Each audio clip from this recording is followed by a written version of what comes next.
வணக்கம். இன்றைக்கி snacks சீரீஸோட 34th recipe முட்டை கொத்து பரோட்டா செய்கிறத பார்க்கலாம். ஒரு பவுலில் 1/4 டீஸ்பூன் உப்பு, 1/4 டீஸ்பூன் சர்க்கரை, தேவையான அளவு தண்ணி, 2 டீஸ்பூன் எண்ணெய் சேர்த்து கரைச்சிக்கோங்க.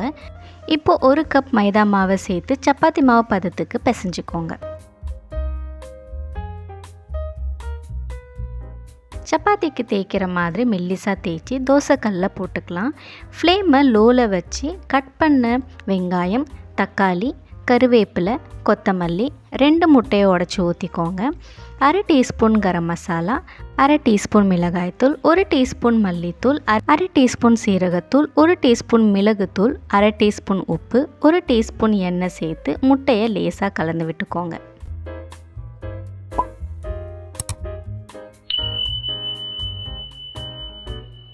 இப்போ 4 பக்கமும் இந்த மாதிரி மடித்து திருப்பி போட்டு 2 கரண்டியால் இந்த மாதிரி கொத்துங்க. இதுலேயே எல்லாமே வெந்துடும். நல்லா வெந்ததுக்கப்புறம் ஸ்டவ்வை ஆஃப் பண்ணிவிடுங்க. சுவையான முட்டை கொத்து பரோட்டா ரெடி.